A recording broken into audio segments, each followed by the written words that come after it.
Kyle Marcus Clifford was born on the 5th of April 1998 in Enfield, North London. He was the third of four siblings in a family that had been marked by instability and criminal associations. In all, Kyle's upbringing was turbulent. It was characterised by frequent relocations from one crowded home to another. There were disciplinary issues during his school years, and school records show that he was in trouble for bullying. However, neighbours described him as placid and very reserved. He was the one you'd least expect to cause any trouble. In 2012-2013, Kyle came to the attention of the police in London. The alleged offences were possession of cannabis, assault without injury, and theft. However, they didn't result in any charges or convictions, and the police later stated that their investigations into Kyle didn't raise any red flags. Kyle's family life didn't get any better. When Kyle was aged 20 in 2018, his older brother Bradley was convicted of murder. Now, of course, that's a case for another day, so I'm not going to get too deep into it, but basically in 2017, Bradley was 23-year-old, and he was out drink driving in his prized possession, Ford Mustang. An 18-year-old Sobhan Khan was riding his moped with a friend on the bike, and then hit Bradley's car with a bottle, apparently. And this Mustang were Bradley's pride and joy. It was prized possession. So he weren't too happy about it. And long story short, there was this road chase, and Bradley drove his car into the moped, sending both riders flying. The Sobhan laid injured on the floor. Bradley beat him.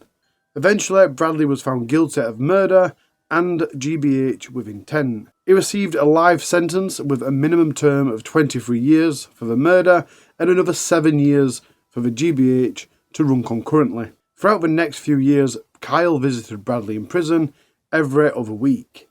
A few years down the line, in 2019, Kyle was now aged 21-year-old and he joined the British Army. He became a trooper in the Queen's Dragoon Guards. But Kyle struggled to grasp basic military concepts and left the service in 2022. But don't jump to give him too much credit for his service, although it may be tempting, because he served for slightly over 2 years, and those 2 years include 286 days that Kyle spent at home claiming to be ill. He never saw any active service, and if you think I'm being harsh, his role in the army can be summarised by the parting comments from his commanding officer. His character is wholly unsuited to military employment, and he has no care, no concern beyond himself. During his time in the army, there were a few incidents which got him into trouble with the police or pub security when he was out with other soldiers drinking and ended up fighting. Following his departure from the army, Kyle worked as a fire and security installer for a company which specialised in fire safety and security systems. Then in early 2023, he got a job as a private security guard at Reynolds, which is a catering supply company at Weltham Cross. It was in early 2023 that Kyle Clifford and Louise Hunt began their relationship after meeting on a dating site. Born in 1999, Louise Hunt was a year younger than Kyle. The first piece of information that comes up when you search about Louise on the internet is that her dad is the BBC and Sky Sports racing commentator, John Hunt. Their family consisted of Dad, John Hunt, Mom, Carol Hunt, and their 3 daughters. Amy was the eldest, Hannah, a beauty and skin therapist, was the middle child, and Louise was the youngest. Louise was described as a caring, positive, and happy person. At the time of this case, in 2024, Louise was 24-year-old, and she was running Groom and Glow, a dog grooming business, from a pod in the family's back garden. That was a business that she'd started in September 2020, and she'd built a fairly strong reputation over the last 4 years. And although the Hunt family was a friendly, respectable family, there were at least one thing that weren't right. And that one thing was Kyle Clifford. Kyle and Louise were only 18 months into their relationship, but there was already a lot of typical DA signs existing around them. Kyle was seen by Louise's family and friends as disrespectful, arrogant, rude, and odd. The way that he treated Louise had also been noticed. Her friends had noticed how Louise started to wear less and less makeup. She weren't even allowed to see male friends on her own during her relationship with Kyle. At some point in mid-June or just before, Kyle lost his job. Although there's clearly no official statement released regarding why Kyle lost his job at Reynolds, it did later come out that he was said to have made misogynistic and sexualised comments about female colleagues in the workplace. He frequently made inappropriate comments and said things like, "I could ride on that." Of course, complaints were made to the hierarchy through the company. And when they were and Kyle were brought into the office to talk about them, he claimed to have been bullied at work. It's telling about Kyle that supervisors in other jobs had noted his immaturity. It was said that while referring to his brother, he called him a geezer. That's the brother that's on a life sentence for murder. This case really starts to get to grips on the 22nd of June in 2024 when Louise accompanied Kyle to a wedding in Scarborough, North Yorkshire. That's about 230 miles away from home, a good 4-hour drive. And it was while at the wedding, in front of other people, Kyle openly belittled her. He was boasting about sleeping with other women and mocking her cooking. Throughout their time in Scarborough, Kyle continued to make patronising comments towards Louise. And let's face it, they've only been dating for a year and a half.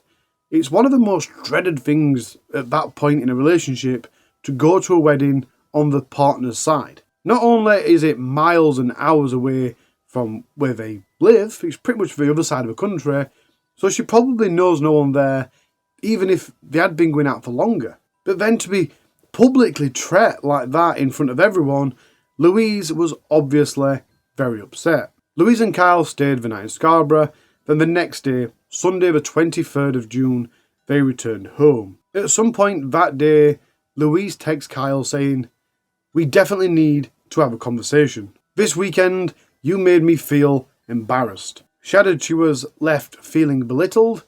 "I just felt you completely disregarded my feelings." Kyle wasn't pleased that Louise decided to open up about her feelings, and he replied saying things like he weren't going to take shit from her. "I'll be damned if I ever beg someone to love me for who I am. So you can go and talk to your dad and whoever else and moan about it, etc. Go ahead. Good night." Louise, being the mature one, left it there. The next day, Monday the 24th of June, Louise replied to Kyle to express how upset she was by the whole weekend, everything that had happened, and what Kyle had said the night before. But Kyle weren't backing down. He replied claiming that she was being unreasonable, and he told her, "You always love to make all these comments to make me feel like the bad guy, and I'm done with it. You can go and find Mr. Perfect." But for Louise, enough was enough. She replied saying that she was always upset during the relationship, and the relationship was sucking the life out of me. "I've cried too many times." I believe it was later on that day that Kyle sent her another message. "When I look back on all our dates, holidays, and times together, it brings me to tears. But all that has been thrown out the window because we can't work through this. I honestly can't think of doing life without you. It makes me sick, and it's just bringing me to tears, thinking about it. I can easily just bottle this up, like I do most other things, and try to move on. But what an idiot I would be to do that. You don't deserve that. I don't deserve that. And whatever in this universe it was that brought us together would be so disappointed in us. You have a boy here who thinks the world of you, who unconditionally needs you, and would do anything for you." At some point he also texted, "I honestly thought you was the one I was going to marry." I just want to pause to come off script for a second there, because we've got two trademark manipulation tactics there.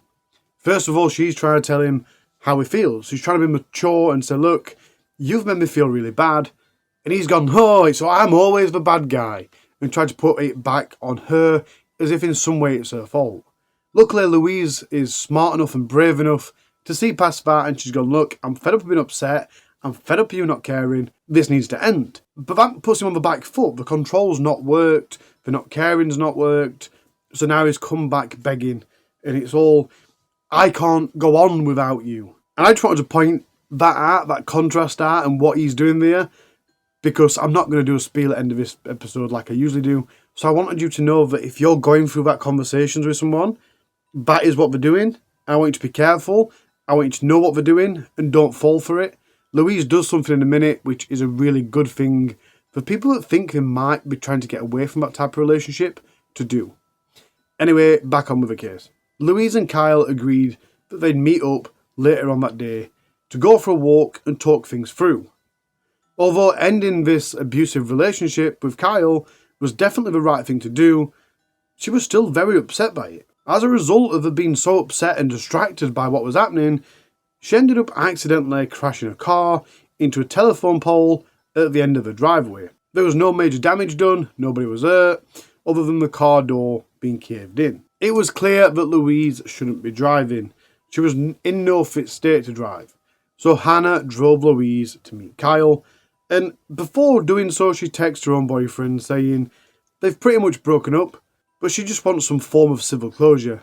Hopefully we won't be there for long. Things a big sis has got to do. It perhaps says a lot that they took this very smart precaution that while they went for the walk, Hannah waited nearby for when they were done. During their walk, Hannah kept her own boyfriend up to date on how it was going. She texted her boyfriend saying, "Yeah, she's okay.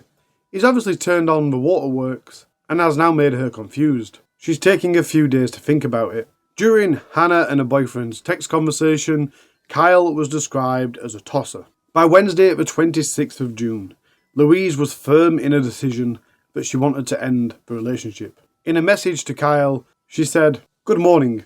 Hope you're doing okay this morning. I'm sorry, Kyle, but I feel I can't continue with what we have. I feel like it's been broken, and I can't ignore how I've been feeling or made to feel in our relationship over the course of a year. I don't know that if in the future, if we both do the work on ourselves, this could be something amazing. But I just feel right now I owe it to myself to take some space and walk away for my own sanity and health. Thank you for the incredible time we've had this year.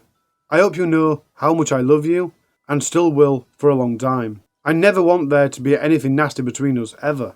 Take care of yourself always, please." After about 10 minutes later, Kyle seemingly accepted the relationship was over. He replied, "Thank you for the clarity, so we can both start our healing process. I love you so much, and I will for a long time. I will always be here for you.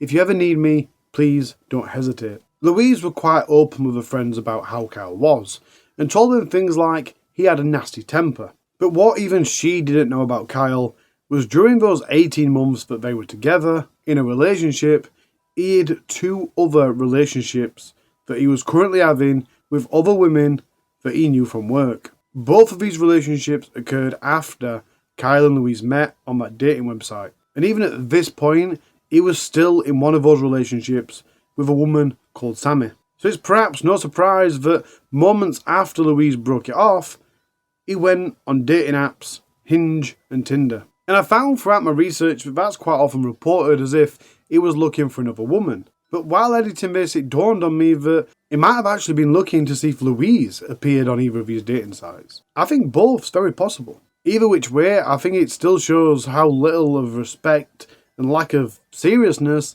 he had for their relationship. So you might think with all this disrespect that he had for Louise and their relationship, and how he treated her directly, the affairs and all that, it might not have actually been that bothered that she ended it. And maybe he weren't actually bothered about the relationship. Maybe it was more about him feeling rejected or humiliated. We can't be quite sure, but what we can say with certainty is that through no fault of her own, Louise ending their relationship opened a very dark and angry pit within Kyle, and he wanted revenge. So it was pretty much from that moment that Kyle started planning and preparing, something he'd do for the next 13 days. 2 days after Louise ended the relationship, on Friday the 28th of June, Kyle bought a 30cm length of rope from Tool Station, a hardware store in Enfield. Then on Sunday the 30th of June, he was looking for and searching for crossbows on Google and YouTube. And then just after midnight, he watched some porn. But it weren't just any porn. It was a very specific video that Kyle was looking for. He searched explicitly for the video that went viral in 2024 of the prison officer who was having sex with a prison inmate. And I think, bearing in mind this is a true crime case and this is the perpetrator, I think that's very relevant. Some sort of fantasy going on inside his head. Just for clarity, that is Wandsworth Prison. I'm not even going to try and pronounce the name because I don't know how, and it's quite irrelevant. So, moving on, the next day, Monday the 1st of July, Kyle had a phone conversation with his brother in prison about buying a crossbow. The brother asked him if he was going on some sort of rampage, adding that you can't just order a crossbow, bruv. Kyle explained that he'd only bought the weapon because he had nothing else to spend the money on, and that me and Ryan are going to shoot with it. In another conversation he had with his brother, he discussed a massive Japanese sword-like thing, which was proper fucking deadly, man. That being said, the conversations between Kyle and Bradley had been recorded, and Kyle never spoke of trying to hurt anybody. It was also on the 1st of July that Kyle searched online for air rifles. He also looked at Carol's Facebook page, that's Louise's mom, and then he went to the gym. 2 days on, Wednesday the 3rd of July, he went online and bought a Horizon Kone MXT 405 compound crossbow for £299.95, a pack of 6 bolts for £28.95, and a rope cocking device for £22.95, totaling £357 after delivery. He also did a few more searches regarding air guns, and then he bought a Glock air pistol for £244. The next day, Thursday the 4th of July, he buys 2 petrol cans from a Halford store in Enfield and 2 rolls of duct tape from a B&Q hardware store. Later on in the day, he googled for instructions on how to uncock a crossbow and fired a crossbow bolt into a tree. It was also on this day that he received a message from Louise because he'd posted about his dog dying on Instagram. Probably prompted by feeling sorry for Kyle, it was also on this day that Louise made a note on her phone. Now this is the note I was talking about earlier when I said I think it's a really good idea. Louise was obviously saddened by the breakup, but knowing that the relationship was toxic, she made a note on her phone to remind her of all the reasons that ending the relationship was the right thing to do. She entitled the note, "When You're Sad, Look." This list included Kyle's brother, the fact that he was in prison for murder. Louise was concerned that not only did Kyle visit him every other week, but he also had never acknowledged that the crime that his brother had committed were horrendous. It was as if it were okay. His family is a mess. Racist comments, says he doesn't like transgenders, road rage, belittling language, said he had a higher IQ than all of my family, would tell me the violent acts his brother and dad would do, and when I went to their house, he would find it amusing. The next day, Friday the 5th of July, Kyle researched knives and how to get them. He goes to the gym, and then he goes for a night out in London with a friend from the army, and he stays overnight in a hotel. His friend didn't notice anything out of the ordinary about Kyle, or at least his behaviour, but he did notice that Kyle had left earlier in the next morning, Saturday the 6th of July, without saying goodbye. Maybe Kyle were hungover, I don't know, but the 6th of July was quite an uneventful day, other than him receiving an update from a purchase that he'd made of a high-level 10-inch butchering steel knife worth £89. That was delivered on Sunday the 7th of July, the day after. On to Monday the 8th of July, he searched YouTube for Mr. Tate's podcast, which is something the prosecution judge talked about quite a lot, only after his conviction though. They said they didn't want it to prejudice the trial, and to be honest, I really don't know much about that person, so just left it there really. The following day is Tuesday the 9th of July, 2024. At 9:54 in the morning, Kyle went to a garden centre with his mom, his dad and his niece. CCTV footage shows Kyle pushing his niece around in a pushchair, and then Kyle went home. At 22 minutes to 1 in the afternoon, Kyle sent Sammy a message saying, "Hey, I'm just taking time to myself." And she replied, "I've been worried sick." Half an hour later, at 7 minutes past 1 in the afternoon, Kyle left his home on Rendlesham Road in Enfield, North London, in his Seat Ibiza car, and he went to Bushey, the village in which Louise lived. After half an hour of driving, which shows that Kyle went directly there, Kyle parked near, but not outside, the Hunt family home. At 21 minutes to 2, he gets out of the car and checked what cars were parked up outside the Hunt family home. There were 3 vehicles parked up at the time. At 12 minutes to 2, Kyle's now back in his car. He's making internet searches on his phone for horse racing today. Of course, that was to see if Louise's dad would be at home or at work. While in his car, he also messaged Sammy, the woman that he was having another relationship with that was parallel with the one with Louise, and he just put, "Sorry Sam." At 2:30, having parked his car closer to the house, he got a rucksack containing his new knife from the boot of the car and a white plastic bag containing Louise's clothes, and he then made his way to the house. At 28 minutes to 3, dressed all in black, wearing the rucksack and holding the white plastic carrier bag, he knocked on the door. At this point, Kyle looks totally calm, and it's Carol Hunt, Louise's mom, who answered the door. He says, "Hey, I'm just dropping some of Louise's stuff." The house had a doorbell camera, so the police and the prosecution had pretty much full access to what was said, who said it, and how it was said. Like everyone else in Louise's family, Carol had always shown Kyle nothing but kindness. She was nice to him. And at the door on this particular afternoon, Carol continued to be nothing but kind to Kyle. She asked him how he was, and he replied, "I'm good, thank you. What's wrong? You look like..."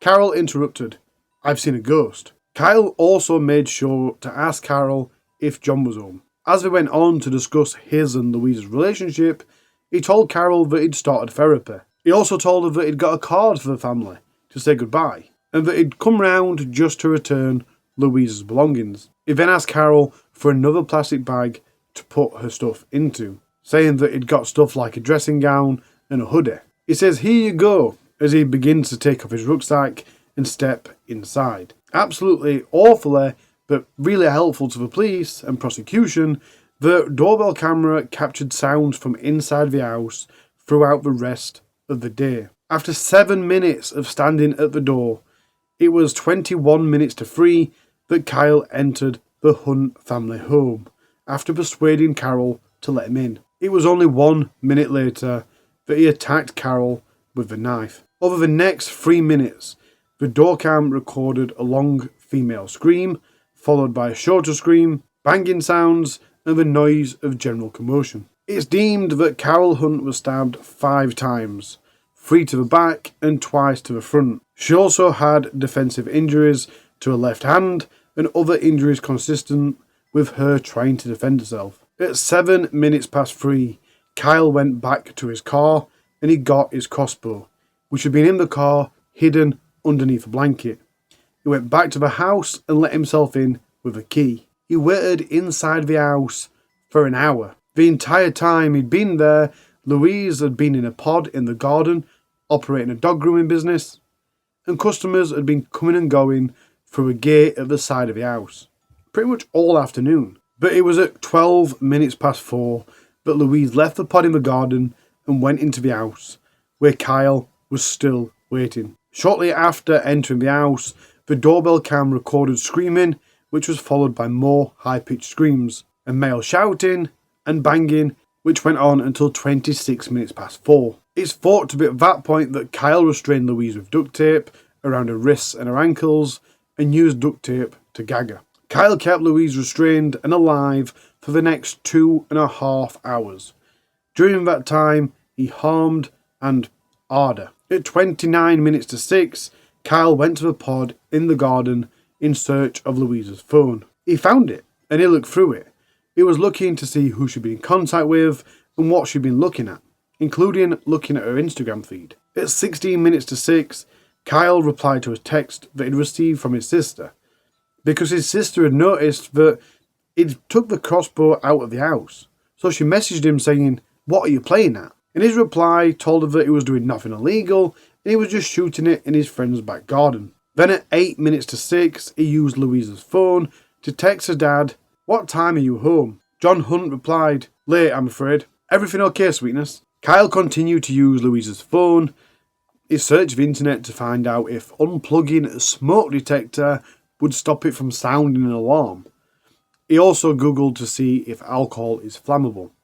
A side note here, that forensics later found his thumbprint on one of 3 bottles of vodka on the sideboard in the house. Kyle went back into the house at 6:20 and closed the patio blinds. Half an hour later, at 7:11, Anna Hunt, the middle sibling, was approaching the house. As she did, she phoned her mom. With Carol's phone ringing and Anna about to approach the house, at 7:10, Kyle shot Louise through the back with a crossbow. The fatal shot was time-stamped by the doorbell camera, which heard a loud whooshing noise come from within the house. Seconds later, Hannah entered the house from work. She was in a rush, and she called out and asked for her mom. She was asking why she hadn't answered her phone, and joking about her mom's inability to use a phone. She ran upstairs before realising that Kyle was in the house. The doorbell cam recorded them shouting at each other. First off, Anna swore, and then she was heard shouting, "Kyle, I swear to God." Kyle tells her to calm down, stop, stop, stop. Hannah shouts, "What is wrong with you?" followed by a high-pitched squealing and screaming. At 7:08, only 2 minutes after Hannah had entered the house, she messaged her boyfriend saying, "Call police, Laggy, immediately, to mine, now, Kyle here, police now, he's tying us up." Her phone was then set to silent. Another 2 minutes later, 7:06, the doorbell cam recorded another whooshing sound as Kyle shot Hannah in the chest with the crossbow from the front. Kyle then left the house with the crossbow once again concealed under a blanket. 3 incredibly long minutes after the last whooshing sound, at 7:03, the doorbell cam caught Hannah screaming, "Oh my God, no!" as she found the bodies of the mom and sister. Seriously injured but not dead, Hannah managed to call 999 using her mom's phone. She told the operator, "My sister's ex-boyfriend has come in and he shot us." When asked who had been shot, she said, "My mom and my sister and me." Hannah then tried to provide police with details of the address and what was going on inside the address. Just over 10 minutes later, at 7:10, the emergency services arrived at the house, including armed police and ambulances. In total, the emergency response was huge, with one neighbour reporting that on the cul-de-sac, which was a very quiet cul-de-sac, there was 11 police cars, armed response unit, 4 ambulances and a fire engine. When police arrived, Hannah was in the main doorway. Although she was alive, it was too late. The wound from a crossbow bolt was too severe and Hannah was pronounced dead at the scene shortly after. She could have never survived the fatal attack. Louise Hunt and her mom, Carol Hunt, was also pronounced dead at the scene. It was the crossbow bolt that had caused Louise's death and the knife injuries that caused Carol's death. When Kyle left the house, it was recorded on CCTV. He was carrying a backpack and holding the crossbow under the blanket, but he was quite clearly very calm. He got back into his car and started driving towards his home. He stopped at a lay-by in Ferny Hill. He then went and parked up on Cooks Hall Road at about 8:28. And I think where he parked up and where he went is very telling about Kyle, so let's quickly describe that. Kyle lives on Rendlesham Road, and at the end of his road, which is not a long road, is Lavender Hill Cemetery. Cooks Hall Road is directly at the other side of the cemetery. So he didn't go too far away from home, but he also wanted to go further enough from home. He didn't want to go home. Once he'd parked up on Cooks Hall Road, he walked into the cemetery. And of course, this was a major incident for the police. A guy had just killed 3 women and he's now out on the loose, with his weapon of choice. Not only that, but this is a guy that had been trained by the army. So the police wasted no time at all and they started their manhunt. They also made quite an unusual public appeal. Obviously they'd said, look, we're trying to find this man, it's dangerous, keep away from him. But it was so unusual because they actually told the public that the suspect may still be armed with a crossbow. But it weren't until the next day, 22 hours after the manhunt started, at 6 o'clock on the 10th of July 2024, the armed police ascended en masse and found him still in the cemetery. A makeshift noose it had been found in a nearby tree. Despite being in the cemetery for 22 hours, it was only when the police ascended that Kyle used the crossbow on himself, firing it into his chest. And I think people will have different views on this, but in the UK we don't prosecute dead people. If it's a murder, suicide, then police collect as much evidence as they can to link the deceased to the murder, and then they close the case as solved or no further action, suspect deceased. So although the murderer will forever be a suspect, and people probably know, they'll never be proven guilty for murder. And I think that really prevents closure for the victim's family and friends. So I personally think it's a good thing that despite tying a noose and shooting himself in the chest, Kyle did not die. It really weren't okay though. The injury from the crossbow bolt left him paralysed from the chest down. Police recovered the crossbow and Kyle was initially treated for his injuries at the cemetery before being taken to the Royal London Hospital. Police and prosecutors don't believe that his attempt to end him was a genuine attempt. The weakness of not only the rope but the tree branch meant any attempt at suicide by that method would have been improbable. Let's tie a few loose ends up here. If you're wondering where the Glock air pistol came into all this, well, it doesn't, because it weren't delivered in time. It were delivered, but after this incident. If you're wondering about the petrol cans, they were never used. They were found by the police in the boot of his car with 2 rolls of duct tape. The card that Kyle had written and took into the house was later found unopened. Inside it said, "Thank you so much for being a part of my life, and your family have shown me so much love and kindness, and I'm so grateful for everything." I'd also like to emphasise before we move on just how much of a major operation this was. Armed police had closed down the cemetery. Up to 4 black-clad officers using automatic weapons, or at least 2 of them using automatic rifles, stood guard at the gates, preventing members from entering. And this is a public area, it's a cemetery, that's now literally under lock and gun. Armed police then swept through the cemetery from all angles, like literally all angles. As they did so, not too long after, an ambulance then rushed into the cemetery with both its siren and its blues on. It then re-emerged 20 minutes later, still in emergency mode. 2 helicopters were hovering in the sky. One was actually an air ambulance, which did land in the cemetery grounds, but I don't believe that was actually used. Not long before storming the cemetery, officers also raided Kyle's home, or at least the house in which he lived.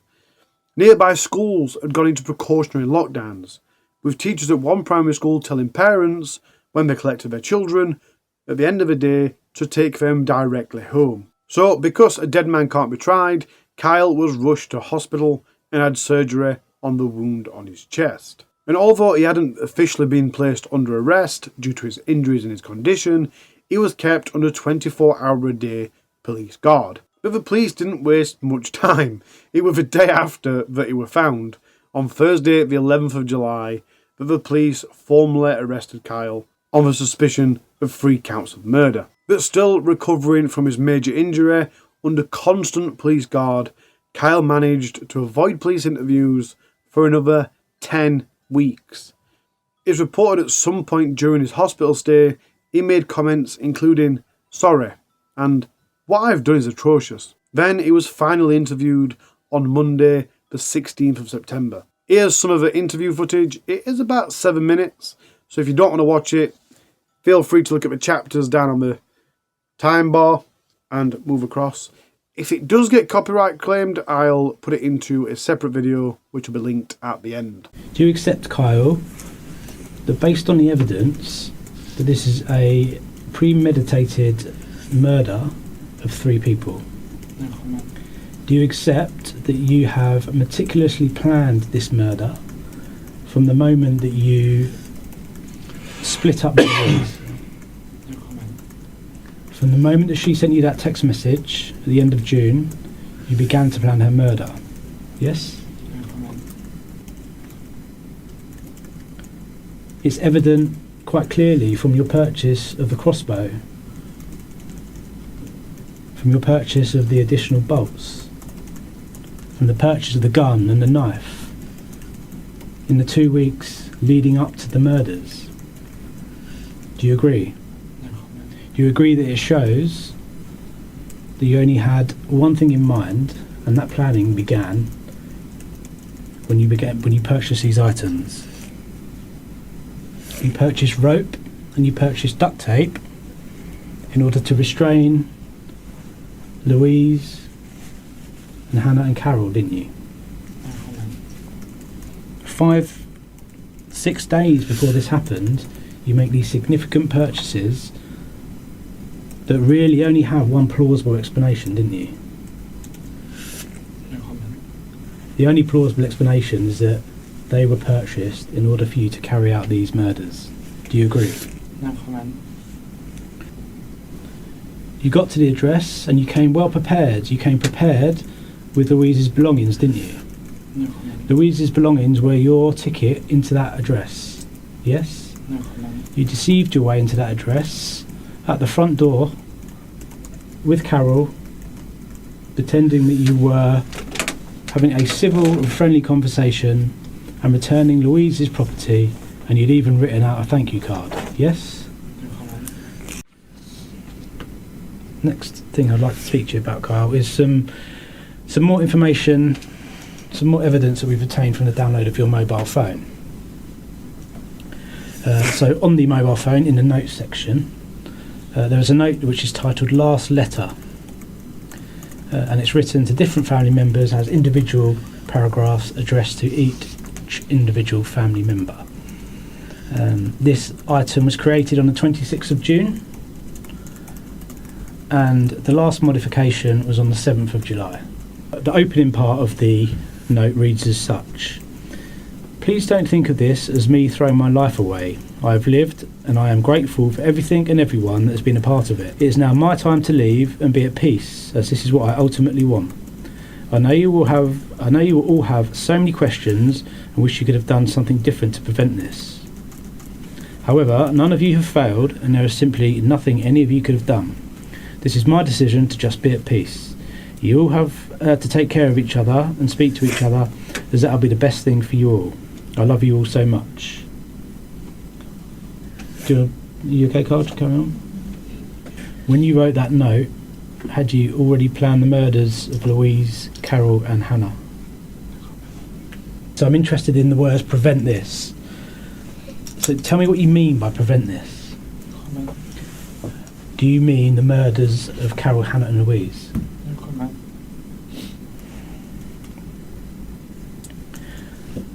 The next note is addressed to myself. "I don't want to live my life without her. I don't want to experience new things. Nothing I can think of can make me happy. I know I could have gone to therapy, found faith, and become a new, better person, but I just simply don't want to. I'm so sorry I didn't wait to move on and find my future wife, have the children I always wanted." What do you mean by that? No comment. Explain to me why you decided to deprive Hannah and Louise of that privilege. No comment. What gave you the right to do that? No comment. What gave you the right to deprive Carol of seeing her future grandchildren? No comment. It's a very self-centred note and doesn't take into account anybody else. Do you agree with that? No comment. There's no apology to the Hunt family, is there? No comment. The only apology is to yourself. Do you feel that these are quite self-centred words? No comment. Why didn't you seek help, Kyle? No comment. You couldn't be bothered, is what the letter suggests. Am I wrong? No comment. You don't want to live your life without her. Explain that. No comment. But of course, you sit here in front of us and she's dead. Tell me how this has happened. No comment.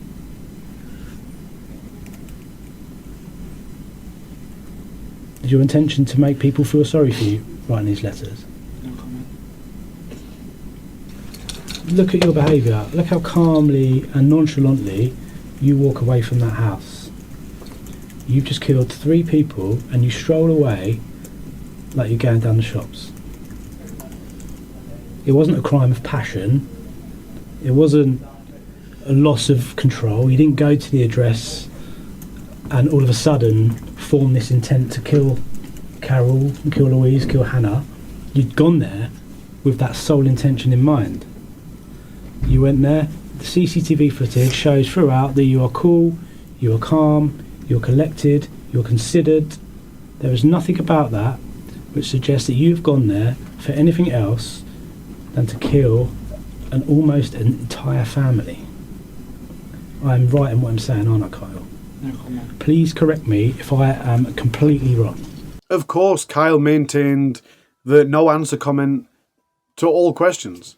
In fact, he only showed emotion at the point where questions were asked about himself. Those questions in particular were about notes he'd written on his phone prior to the murders. One addressed to different family members began, "Please don't think of this as me throwing my life away.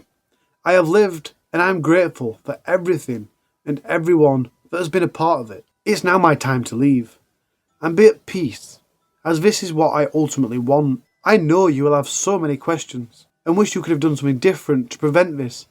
However, none of you have failed, and there is simply nothing any of you could have done. This is my decision to be at peace. You all have to take care of each other and speak to each other because that will be the best thing for you. I love you all so much." The interviewing officer asked Kyle if he'd wrote that before he'd planned the murders, and obviously Kyle just whispered, "No comment." During the same police interview, he was also questioned about a second note on his phone addressed to myself, where he said, "I'm sorry, I didn't give myself a chance to move past this. I don't want to live my life without her. I don't want to experience new things. Nothing I can think of can make me happy. I know I could have gone to therapy, found faith, and become a better person, but I just simply don't want to. I am so sorry. I didn't wait to move on and find my future wife, have the children I always wanted. I'm so sorry, Kyle." As neither would I, the officer took absolutely no pity on Kyle, and he told him it was a very self-centered note and doesn't take into account anyone else. Kyle was finally charged with 3 counts of murder, 1 count of R, false imprisonment, and 2 counts of possessing an offensive weapon. Possession of an offensive weapon. Here's the big kicker, because initially on the 19th of December 2024 at Cambridge Crown Court, Kyle Clifford pled not guilty to all charges. But then, unexpectedly, on the 22nd of January 2025, he changed his plea to all charges except from the charge of R of Louise, and he remained his not guilty plea for that. In his defence, we're backing him in that, saying that the forensic evidence of that kind of contact can be explained by him having consensual with Louise on the 23rd of June 2024, which is 3 days before we broke up and 2 weeks and a few days before the murders. And the prosecution didn't back down to that charge, which I think is really good, because quite often, and I explained this in a recent case, that if the prosecution is scared that lesser charges may affect the greater charges, they'll back off it. But in this, they didn't. They put their foot down and said, "We're getting you for everything." And I mean, that's obviously because they must have believed that they could have won the case for R. They wouldn't have gone for it otherwise. And I know it's just nice to see him put in as much effort to get him convicted for everything that he did. And I suppose we got the support of John Hunt and Amy Hunt to go for that, because obviously it's them that's going to be dragged through trial. And I also like the spite of it. I think the spite of it's brilliant. He's obviously happy to have everything else on his record and go to prison with them tags. He's a murderer. But he weren't happy to have that R tag on his back. He didn't want to be a ist. So the fact that the prosecution's gone, "No, everyone's going to know exactly what you did," it's so spiteful and so beautiful. He's not finishing this on his terms. So the evidence for that charge was obviously based on DNA, which was found in bodily fluid on Louise's body. The forensic scientist reported that in his opinion, the presence and quantity of DNA in the intimate sample cannot reasonably be explained by Kyle Clifford only having had sex with Louise Hunt on the 23rd of June. He went on to explain any chance of that type of fluid found remaining on a body more than 3 days was extremely small. Up to 48 hours, there is a good chance. 48 hours to 72 hours, there is a chance, but it's a small chance. After 72 hours, it's an extremely small chance of even any fluid. Obviously, 72 hours is 3 days. This is 2 weeks in a few days. So the science just doesn't back it. And I don't think you'll be surprised to find that it took the jury just 45 minutes to unanimously find Kyle guilty of that one charge. And as that guilty verdict was read to the court filled with applause and cries of yes from the gallery. So on with the sentencing. The reason the trial had been held at Cambridge was to accommodate Kyle and his new spanky, brilliant wheelchair, and he still chose not to attend. And the judge told the hearing the defendant was asked to attend here or on a video link and refused. I then had an inquiry from Belmarsh Prison as to whether I would order restraints so he should be brought to the video room. I have declined on the basis that the idea of a man in a wheelchair being put in restraints and potentially disrupting these proceedings is not appropriate or suitable. If a defendant lacks the courage to face today, so be it. But I'm conscious part of this morning will be people paying tribute to the 3 women who died, and I am not having that disrupted by anything. Now, sentencings are usually quite suspenseful, and it's because the judge outlines the established facts, then the mitigation, and then the aggravation, or either which way around. And you kind of, as they go through it, you're like, yes, they're throwing book at him. He's going to get some serious time. And then the next breath, they start talking about mitigation, and you're like, oh, they're going to let him off with it. They're going to let him walk out. But that didn't happen in this case. Pretty much the first thing the judge said is, this is no occasion to subject the family and friends of your victims to any delay or suspense. I therefore make clear at once that for each of the 3 murders, the sentence will be one of life imprisonment with a whole life order.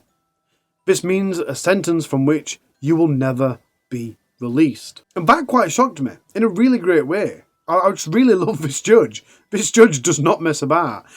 And I've never ever seen it before where a judge puts the sentence right at the beginning. I really, really had a big smug smile on my face when I read that part. But don't leave me yet. We need to look at the mitigation and aggravation, and the end of this video is just heartbreaking. The judge put the R of Louise in the highest range of the top category.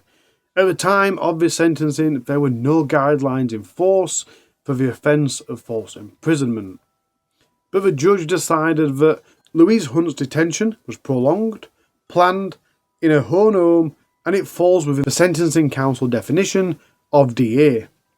Although, because Kyle pleaded guilty to the charge, he was given a 20% reduction for that charge. In total, the aggravating factors for this sentencing was Kyle planned and contemplated killing all 3 of the victims, the psychological suffering inflicted to both Hannah and Louise, the domestic context, the R during Louise's murder. In mitigation, there was being a former soldier, but the judge kind of said, look, that would usually be quite a significant mitigation, but as we talked about at the beginning of this case, it really weren't that significant for Kyle. The lack of previous convictions.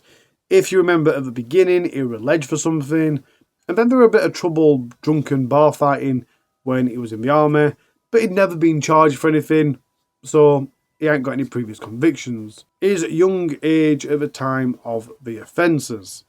The fact that he pled guilty to the offence of murder, although not at the first opportunity. So here is a breakdown of the counts for what he was sentenced to. First count, the possession of an offensive weapon, being the crossbow, 1 year to run concurrent. Second, the possession of an offensive weapon, being the knife, 1 year to run concurrent. For the murder of Carol Hunt, life imprisonment with a whole life order. For the false imprisonment of Louise Hunt, 8 years imprisonment to run concurrent. Count 5 for the R of Louise Hunt, 20 years imprisonment to run concurrent. 6 for the murder of Louise Hunt, life imprisonment with a whole life order. 7 for the murder of Anna Hunt, life imprisonment with a whole life order. So by my count, that's a whole life order, meaning Kyle will never be released. He'll never be allowed to see the parole board, and he also has 30 years to run concurrent with that. In the aftermath of the murders, a vigil was held in Bushey for the victims. The 3 murders were heavily reported, and although I'm sure many people will say it's because John Hunt is a journalist, I don't think that's the case. I think it's simply because it was an horrific treble crossbow murder, you know? This is a big thing. It seems more like an American case. No offence. However, John Hunt did have an effect. Because it was his family, there was a huge outpouring of support for John, both on the TV and in social media, by some quite famous people. The Professional Jockey Association confirmed that the jockeys would wear black armbands and observe moments of silence for up-and-coming racers. Mark Chapman spoke in support of John during the Euros 2024 semi-final broadcast ahead of England defeating Netherlands. After the match, other football personalities directed the attention back to the Hunt family. Now, in the UK, it is perfectly legal to buy, sell and own a crossbow, and it's something that's been in the spotlight for some time. This isn't the first UK's crossbow killer. And this recent murder did create a significant public outcry, once again. But despite people as high as Keir Starmer commenting on the lack of legislation around this, the law still hasn't changed, and there's no change in sight. As I said earlier, a change from the usual pace in this video. I'm not actually going to finish on my thoughts. I'm actually going to read the tributes and victim impact statements in full, because I've got them, and especially John Hunt's, I think it says way more than I ever could. So here's 2 or 3 tributes, then Amy's statement, and then John's. Alex, Anna's boyfriend, shared a photo of both of them on Instagram with the caption, "R.I.P. the love of my life. I will never forget you. Stolen from me too soon. The brightest light in my life. My brave queen for life. Until we meet again, I love you, Hansie." 3 close friends of Carol's told a press gathering outside the church, "She was a lovely, lovely person. We can't believe what happened. We were 4, and now there's only 3. It doesn't seem real. We are together in grief." These types of tributes go on and on and on. I could literally spend hours reading them. And I have, actually. But I think it's Amy's words and John's that are the most hitting and the ones I want you to hear. Amy Hunt, who is the eldest daughter, gave an impact statement to the court before the sentencing. She told the court that although Kyle Clifford didn't attend the court, she was to address her statement to him as if he was there. "I would never comprehend why he would do such a monstrous thing." She talked of horrific pain and trauma caused by his murders. "You decided your own fragile ego and pride were more important than 3 beautiful, meaningful and productive lives. You showed who you really are. For what? Because you got dumped?" She said that Kyle had earned a rightful spot in hell. She always imagined she would hold her mother's hand as she passed away, but Kyle robbed her of that chance. She called Kyle a monster whose actions towards her sister Louise were nothing short of demonic, because she dared to dump you. Kyle had ensured that her family endured their last moments alone and terrified. "I only wish it had been me instead of them. My mom fought like hell against the violence and sheer terror. There was nothing she wouldn't have done, including giving up her own life. Louise was extraordinarily brave in the face of his evil, while Anna bravely fought and raised the alarm. She's a complete hero, and all 3 are worth 1,000,000 times what you are." The murders marked the end of Kyle's woefully insignificant life. "It is clear to everyone now that you hate women. I can guarantee that almost every woman you have met in your life has been and is more impressive than you have ever been. The truth is, you don't hate women as much as you hate yourself. You callously and coldly took not one, but the three most important people in our lives. My mum Carol will never get to see her daughters married. Mum and dad won't get to grow old and enjoy retirement. My sisters won't be the moms they dreamed of being. I won't get to be the auntie to their children, nor my dad their granddad. And that's all because of a devastating reality Kyle created for our family. Plainly, the Hunt family are human, and you are not. We will always be a family of 5. Me and my dad feel like the most unfortunate people, but we know we are really the luckiest. I would have rather lived 30 years with them than 1,000 years without ever knowing them. And nothing Kyle has done will ever take that away. Such love is too strong to be lost in his actions. The strength anyone has seen in me or my dad are solely because of Mom, Louise and Hannah. We will always be a family of 5. When the stain of Kyle Clifford begins to fade, the lives and legacy of Carol Hunt, Anna Hunt and Louise Hunt will live on forever. As I mentioned, love is the only thing that actually means anything in this world. And my mom, Hannah and Louise are shining examples of that.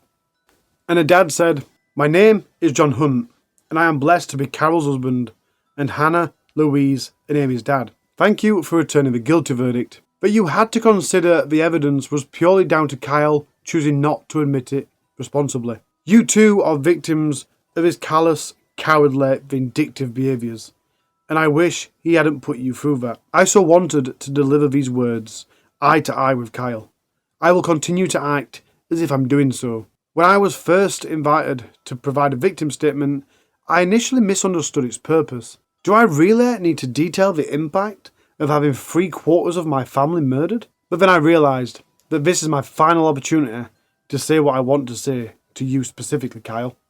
Words that will also be directed to your family, who will carry guilt forward for the rest of their lives. I know you valued them so poorly from all the conversations we had, Kyle, but I suppose even they must be damaged by what you have done. I also want to confirm to the world the truth, especially how Louise conducted herself within a textbook. Mature breakup on her part, understanding the context of saying goodbye to someone she once loved, but not allowing those memories to cloud her certain knowledge that you simply failed to be the person she needed. You failed. I am so proud of all my girls. Unlike you, Kyle, at every step of their lives, they made the correct choices to improve themselves as people. Louise enjoyed more success and fulfillment in one morning than you achieved in your entire miserable life. Do you recall, Kyle, how kind we all were to you? Helping you and Louise enjoy trips away? Do you remember how she loved a swanky hotel? You were always invited to meals out, a Sunday lunch at the pub, or a special celebration. You were always made welcome. The only Christmas you spent together was at our house. Was it 4 or 5 days you spent with us? The food, the games, the laughter, the normality. What was it about that blissful existence you hated so much, Kyle? Could you not handle how pleasant it was? Such a contrast to what you were used to. The trips to Italy, Disneyland, and many more. Louise gave your relationship so much effort, which you were never able or willing to match. We all offered you kindness, especially Carol. She had picked up on your personal inadequacies right from the start. She sensed your immaturity, but always knew Louise would work things out. Carol still displayed her compassion right up to the moment she answered the door to you on the 9th of July. Do you remember her kindness, Kyle? How she urged you to get some relationship help and guidance for the fear that you would never be able to sustain a lasting relationship? You calmly accepted that advice on the doorstep and then seconds later savagely stabbed her 8 times and ended her life. When I challenge myself about how you were able to deceive us all, I simply say that you are a psychopath who, for the duration of your time together with Louise, was able to disguise yourself as an ordinary human being. You reserved your best make-believe version of yourself for the times you were in our house. You managed to maintain that veneer of decency throughout the first year of your time with Louise, but you couldn't maintain it in the early part of 2024. Although Carol and I never witnessed any alarming behaviour, Your visits became less frequent. You began the first of two affairs that we know about. Your aversion to a day's hard work continued, and you messed up yet another job at Reynolds. It wasn't only the army that found you worthless. I often think of a list that Louise wrote to herself to remind her of the reasons that you fell short. The racism, she was rightly disgusted by that. Your belittling language, the fact that your family is a mess, like any woman should be allowed to do. She worked you out despite repeated deceit and said enough is enough. I hope women around the world will take Louise's bravery as a shining beacon for their lives. If you feel enough is enough, then it is. I'd like to remind you, Kyle, of how gracious Louise was to you in that final text to you. This is what she said on the 26th of June, the morning after she finished with you, face to face. She texted you thanking you for what was a wonderful year together, explaining how much she once loved you, that she never wanted any animosity to develop between you, and that she wanted you to take care of yourself. You texted back saying, "Thank you for your clarity, Louise, so we can both start our healing process. I love you so much and will for a very long time. I will always be here for you if you ever need me. Please don't hesitate. I wish you all the best and take care of yourself too." The difference was, we know now that Louise meant every word, whereas you simply lied. You didn't love her enough to stop you having those two affairs in the spring of last year, or start planning to kill her and her family just days later. And that horrific R on her was part of the plan. Your levels of misogyny are off the table. Louise's favourite novel from her school days was Harper Lee's classic, To Kill a Mockingbird. She was captivated by the goodness of Atticus Finch, both as a father and a lawyer. She would often quote lines from a novel to match life's challenges. One of those quotes that come to mind right here in this moment is that of Miss Maude, reasserting Atticus's assertion that it's a sin to kill a mockingbird. She said, "Your father's right. Mockingbirds don't do one thing except make music for us to enjoy. They don't eat up people's gardens, don't nest in corn cribs. They don't do one thing but sing their hearts out for us. That's why it's a sin to kill a mockingbird." All their lives, Carol, Hannah, and Louise simply spent their time bringing joy and colour and happiness to other people's lives. You killed 3 beautiful mockingbirds, Kyle. So to remind you, over a period of 4 hours, you brutally killed Carol. Waited over an hour until Louise came into the house. You incapacitated her, harder, and then when you realised Hannah was coming home, you shot Louise in the back. I can't imagine a more cowardly act. You couldn't look her in the eye. You murdered Anna minutes later. So 4 hours. A few weeks later, I also spent 4 hours with them, Kyle, in a funeral director's. The usual room wasn't big enough for 3 bodies, but they removed a partition wall so we could all be together. I sat for a while with Louise, to my right. She looked so peaceful, and Anna to my left.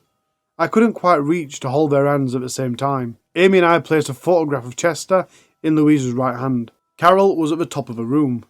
She was dressed in a beautiful orange dress she had bought for a wedding we went to a month beforehand. I stroked her hair and told her how much I loved her. I thanked her for being such a wonderful partner in life and a wonderful mother. They were my 4 hours, Kyle. And what about me? The impact of what you have done will be taken to my grave. But on the way there, I want you to know that I stand strong before you today. As you are consigned to a fate far greater than death, I can draw on the love and strength that I still feel from the girls in every moment of every day. I am lucky. I have the most wonderful daughter, Amy, who gives me such focus and purpose. I have Gareth and Alex. I have my extended family, reaching far beyond my mom. Brothers and sisters, aunts and uncles and cousins. I have many friends who watch out for me on an hourly basis. Carol's friends are mine, and now I have a renewed relationship with Anna's and Louise's best friends. I will always be there for them, and they will be for me too.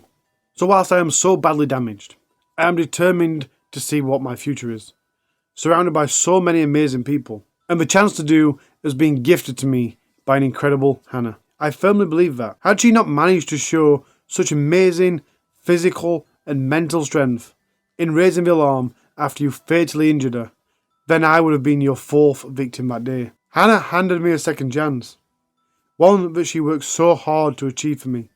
Do you really think, after what she did for me, I will slight her memory, an example, by just giving up? Even though the days are difficult and feel on many occasions impossible, I will channel my inner Atticus Finch at all times. He said, I want you to see what real courage is.